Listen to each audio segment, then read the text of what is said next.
علیکم، میں امداد سمرو۔ 2 دن کے بعد قیدی نمبر 804 کی رہائی، عمران خان صاحب رہا ہوں گے اور پھر دوبارہ وزیر اعظم بن جائیں گے عمران خان صاحب۔ 15 دن کے بعد صدر مملکت رخصت ہو جائیں گے اور آصف زرداری بن جائیں گے صدر۔ تحریک انصاف کے اندر ٹوٹ پھوٹ اور سائفر جیسا ایک اور معاملہ عمران خان کے گلے پڑنے جا رہا ہے۔ انتشار کی کیفیت ہے، حالات خراب سے خراب تر ہوتے ہوئے نظر آ رہے ہیں۔ کراچی کی سڑکیں گواہی دے رہی ہیں کہ کوئی قوت ہے جو معاملات کو بگاڑنا چاہتی ہے۔ آج جو معاملات ہیں وہ ڈیولپمنٹس کے اوپر ڈیولپمنٹس ہو رہی ہیں۔ عمران خان صاحب کے مقدمات، سزائیں اب اپیلوں کی طرف جا رہی ہیں تو دوسرے مقدمات تیار کھڑے ہوئے ہیں، مگر خبر دے دی گئی ہے کہ عمران خان صاحب رہا ہو جائیں گے اور ہو سکتا ہے اگلے ہفتے رہا ہو جائیں اور اس کے بعد بن جائیں گے وزیر اعظم۔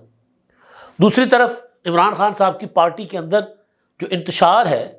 جو ٹوٹ پھوٹ ہے، وہ اپنے عروج پر پہنچی ہوئی ہے۔ ایک پارٹی چیئرمین عمران خان صاحب گئے انٹرا پارٹی الیکشن کی وجہ سے، دوسرے پارٹی چیئرمین گوہر صاحب گئے انٹرا پارٹی الیکشن کی وجہ سے۔ اب تیسرے party chairman intra party election سے پہلے جا رہے ہیں، یعنی گوہر صاحب کو دوبارہ انٹرا پارٹی الیکشن کے لیے نامزد کیا گیا، پھر کہا گیا نہیں اب علی ظفر صاحب جو ہے انٹرا پارٹی الیکشن لڑیں گے۔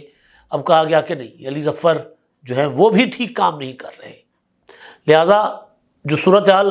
بنتی ہوئی نظر آ رہی ہے، کیا کوئی پی ٹی آئی کیا چیئرمین نہیں بننا چاہ رہا، یا پھر عمران خان صاحب اعتماد نہیں کر پا رہے کسی پر۔ حالات عجیب و غریب ہوئے، اس پر آگے چل کر بات کرتے ہیں، لیکن پہلے جو انتشار کی سی کیفیت نظر آ رہی ہے ملک کے سب سے بڑے شہر کراچی، کہا جاتا ہے کہ جی پنجاب حکومتیں بناتا ہے اور کراچی حکومتیں گراتا ہے، یہ پاکستان کی تاریخ ہے۔ لیکن اس بار ذرا صورتحال تھوڑی سی مختلف ہے۔ سندھ میں پیپلز پارٹی نے آلموسٹ کلین سویپ کر لیا، یعنی 2/3 میجورٹی پیپلز پارٹی نے لے لی۔ پیپلز پارٹی کے مخالف جو G D A, Jamaat Islami, J you I F, کچھ کامپرس جو جی ڈی اے میں تھے، وہ پرفارم نہیں کر پائے۔ وہ صرف الیکشن کے ٹائم پر آ کر لوگوں میں جاتے ہیں اور اس کے بعد اپنے گھروں کو چلے جاتے ہیں۔ رزلٹ آ گئے، حیران ہو گئے۔ ان کو کہیں سے آسرا تھا، کہیں سے امید تھی کہ اس بار آپ کو اچھا خاصا حصہ مل جائے گا۔ یہ بھی کہ اس بار پیپلز پارٹی کو حکومت نہیں ملے گی سندھ میں، اب آپ لوگ تیاری پکڑ لیں۔ تو وہ تو یہ سوچ کر تیاری پکڑ کر بیٹھے ہوئے تھے، چاہے پیر صاحب پگاڑا تھے، چاہے ان کے چھوٹے بھائی صدر الدین شاہ راشدی صاحب تھے، چاہے ہمارے دوست ایاز لطیف پلیجو صاحب تھے، چاہے راشد محمود سمرو صاحب تھے، چاہے صفدر عباسی صاحب تھے، سارے جتنے بھی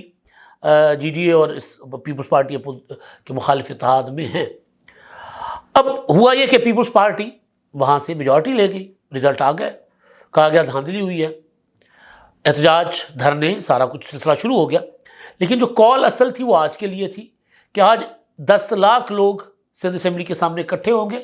سندھ اسمبلی کا گھیراؤ ہوگا۔ راشد محمود سمرو صاحب نے کہا کہ کوئی مائی کا لال اسمبلی میں جا کر دکھائے حلف لینے کے لیے،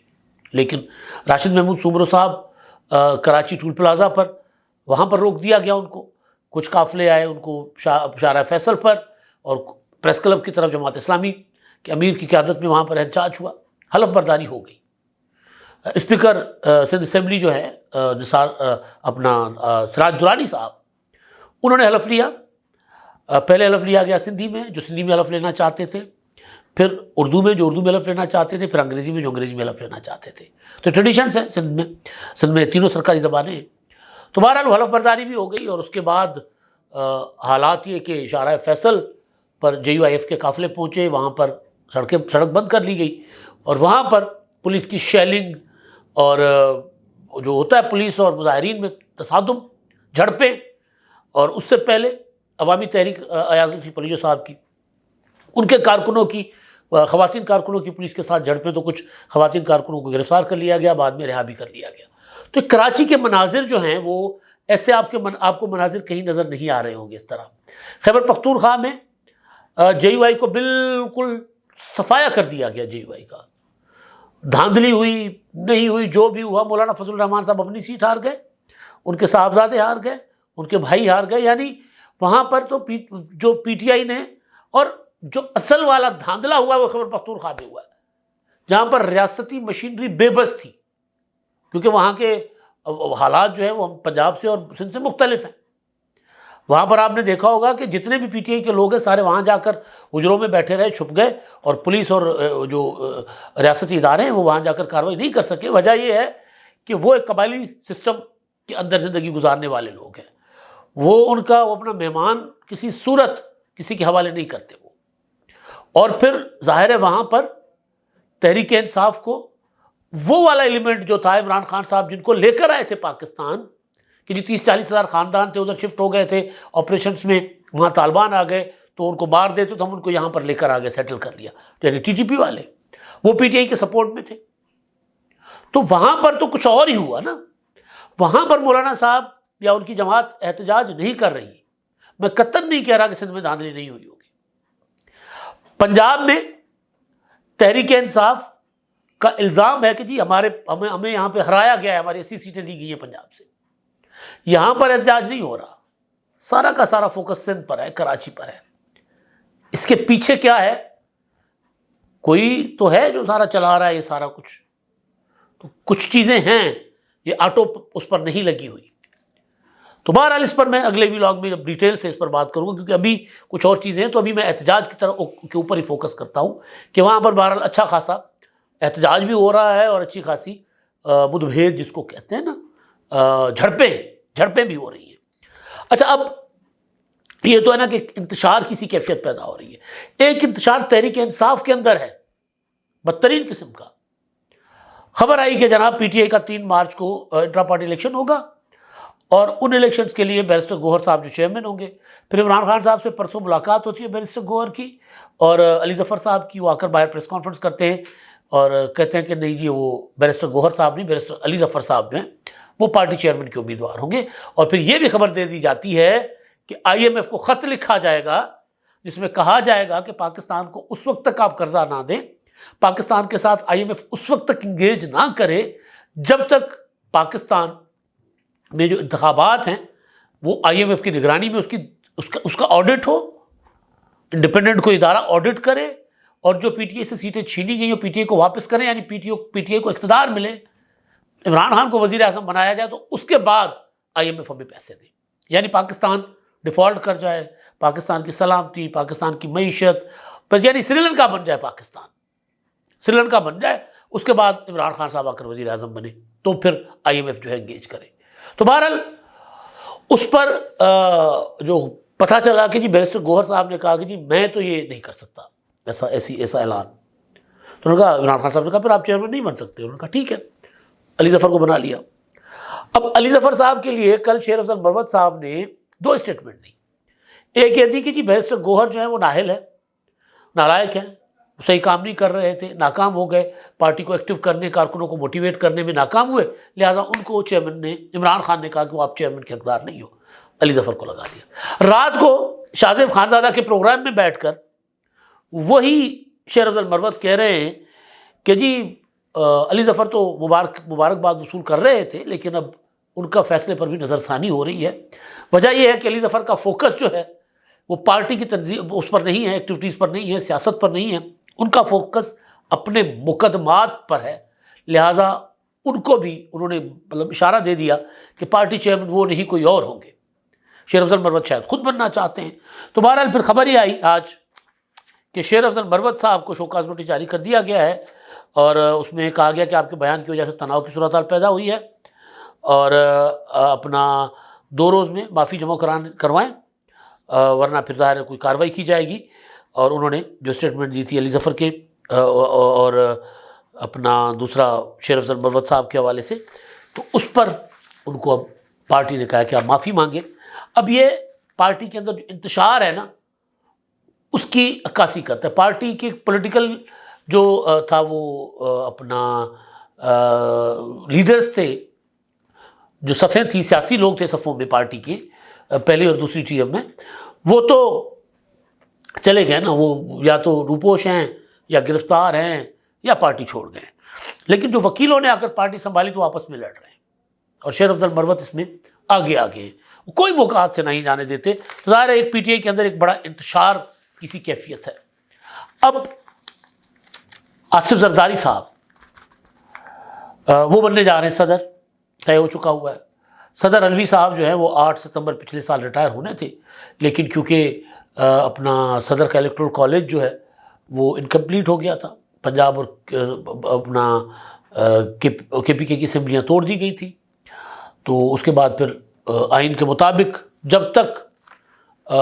صدر کا نیا الیکشن نہیں ہوتا، الیکٹورل کالج کمپلیٹ نہیں ہوتا، تب تک صدر کنٹینیو کرے گا۔ صدر ہو گیا اور سینٹ ہو گیا، یہ ٹوٹ نہیں سکتے، یعنی صدر کو ایسے گھر نہیں بھیجا جا سکتا۔ تو بہرحال تو صدر صاحب یا تو ریزائن کر جاتے، لیکن صدر صاحب نے ظاہر انہوں نے کنٹینیو کیا اور پاکستان میں سب سے زیادہ مدت کے لیے رہنے والے صدر بن گئے، تاریخ ریکارڈ کر لی انہوں نے۔ اب جو الیکشن ہوتے ہیں عام انتخابات، ان کے بعد 1 ماہ کے اندر صدر کا الیکشن کروانا ہوتا ہے۔ عام انتخابات 8 فروری کو ہو گئے اور 9 مارچ کو 1 مہینہ ہو رہا ہے مکمل۔ تو 9 مارچ جو میڈیا رپورٹ کر رہا ہے اور میری بھی الیکشن کمیشن میں بات ہوئی ہے، تو 9 مارچ کو صدر کا الیکشن ہوگا اور ظاہر آصف زرداری صدر کے امیدوار ہیں متفقہ طور پر حکمران اتحاد کے، اور جو حکمران اتحاد بننے جا رہا ہے، ظاہر ہے اس وقت حکمران اتحاد وہ حکومت بن چکی ہوگی، تو وہ صدر بن جائیں گے اور دوسری بار پاکستان کے بن جائیں گے صدر۔ اب یہاں تو نظر آ رہا ہے کہ شہباز شریف صاحب وزیر اعظم بننے جا رہے ہیں، ان کو پیپلز پارٹی کا ووٹ بھی سپورٹ بھی حاصل ہے، ایم کیو والوں کے ساتھ بھی ان کے معاملات تقریباً طے ہیں، یعنی ایم کیو والے یہ نہیں کہہ رہے کہ ہم آپ کو ووٹ نہیں کریں گے، لیکن بہرحال وہ شہباز شریف صاحب جو ہیں وہ وزیر اعظم بن جائیں گے۔ لیکن جو روپوش تھے، ایک مفرور تھے فیصل جاوید خان صاحب، میں ان کو عمران خان صاحب کا بھونپو کہتا ہوں نا، وہ جب عمران خان صاحب جلسے کیا کرتے تھے، اچھے دن تھے جب ان کے، تو عمران خان صاحب کے جلسوں میں اسٹیج پر کھڑے ہو کر وہ پھر خان ہے آپ، کپتان ہے آپ، پاکستان کی شان ہے آپ، پتہ نہیں کیا کیا ہیں آپ کہہ کر ان کو بلاتے تھے نا عمران خان صاحب کو۔ تو وہ والے فیصل جاوید خان صاحب جو ہیں وہ نمودار ہوئے کل پرسوں، انہوں نے اپنا پشاور ہائی کورٹ سے راہداری ضمانت لی، اور پھر کل تو آج انہوں نے ایک اپنا ان کی اسٹیٹمنٹ سامنے آئی ہے، اور وہ یہ کہہ رہے ہیں کہ جناب عمران خان صاحب جو جلد رہا ہونے جا رہے ہیں، اور رہا ہونے کے بعد میاں والی سے الیکشن لڑیں گے، اور میاں والی سے الیکشن لڑ کر پھر عمران خان صاحب دوبارہ وزیر اعظم بنیں گے۔ اب وہ یہ کیوں کہہ رہے ہیں؟ کچھ لوگ کہہ رہے ہیں کہ جی مارچ تک عمران خان صاحب کی رہائی ہو جائے گی، اس کے پیچھے کافی ساری چیزیں ہیں، ظاہر الیکشن تھا کہ الیکشن پی ٹی آئی جیت جائے گی، اور جیتنے کے بعد پی ٹی آئی کی اپنی حکومت آ جائے گی، تو پھر تو حالات اور ہوں گے نا، تو لہٰذا عمران خان صاحب کو رہا کر دیا جائے گا۔ سہیل وڑائچ صاحب مسلسل کہہ رہے ہیں، آج بھی انہوں نے آرٹیکل لکھا ہے اور انہوں نے کہا کہ عمران خان صاحب نے یہ جو آئی ایم ایف والا خط کا معاملہ کر کے نا، یہ اپنے مطلب ایک وہ کہہ رہے ہیں، بار بار لکھ رہے ہیں کہ وہ محب وطن ہے، لیکن یہ جو خط ہے یہ ام الوطن کوئی نہیں لکھ سکتا نا، محب وطن کوئی بندہ نہیں لکھ سکتا۔ بہرحال تو وہ سہیل وڑائچ صاحب بھی کہہ رہے ہیں کہ جی عمران خان صاحب کو جو ہے وہ بنی گالہ منتقل کیا جائے جیل سے نکال کر، لیکن اب عمران خان صاحب کے لیے جو رہائی کی باتیں ہیں، پھر دوبارہ الیکشن لڑ کر جیت کر آنے کی، یہ دور کی کوڑی لے آنے والے کیوں کر رہے ہیں یہ؟ اس کے پیچھے وجہ یہ ہے کہ جی توشہ خانہ ہو، سائفر ہو، عدت میں نکاح، ان میں جو اپیلیں ہیں عمران خان صاحب، بشرا بیگم اور شاہ محمود قریشی کی، وہ اسلام آباد ہائی کورٹ میں دائر ہوئیں، اور ان اپیلوں کو سماعت کے لیے مقرر کر دیا گیا ہے۔ پرسوں سوموار کو سماعت ہوگی، اسپیشل بینچ سماعت کرے گا، اور اسپیشل بینچ کی سربراہی جسٹس عامر فاروق اور جسٹس میاں گل حسن اورنگزیب کریں گے، اور جو کچھ میاں نواز شریف صاحب کے لیے ہوتا رہا ہے کہ میاں نواز شریف صاحب جیسے پاکستان آئے 21 اکتوبر کو، ساری تاریخیں گڈمڈ ہو گئی نا، 21 اکتوبر کو آئے، اور پاکستان آنے کے بعد انہوں نے ان کا بائیو میٹرک ہوتا ہے ایئرپورٹ پر، اور اس کے بعد پھر وہ اپنا 1-2 دن میں چلے جاتے ہیں اسلام آباد ہائی کورٹ، اور 2 یا 3 تاریخوں پر ان کی سزائیں جو ہیں وہ کلعدم ہو جاتی ہیں، ان کو بری کر دیا جاتا ہے۔ تو وہ سمجھ رہے ہیں کہ اسی طرح عمران خان صاحب کو بھی انصاف مل جائے گا، اور عمران خان صاحب یعنی یہ جو 26 فروری سے شروع ہونے والا جو ہفتہ ہے اس میں رہا ہو جائیں گے، ان کی ضمانت جو ہے اپنا وہ جو نااہلی ہے وہ بھی ختم ہو جائے گی، اور اپنا سزائیں کلعدم ہو جائیں گی، اور پھر وہ میاں والی سے الیکشن لڑ کر دوبارہ وزیر اعظم بنیں گے۔ ایسا کچھ نہیں ہونے جا رہا۔ عمران خان صاحب کے معاملات بہت زیادہ گڑبڑ ہیں، اور اب یہ جو آئی ایم ایف کو خط لکھنے والا معاملہ ہے، اس نے عمران خان صاحب کی جو حالت ہے نا وہ اور زیادہ پتلی کر لی ہوئی ہے۔ اب عمران خان صاحب کے لیے جو کہیں تھوڑی بہت ہمدردیاں تھیں اسٹیبلشمنٹ کے اندر،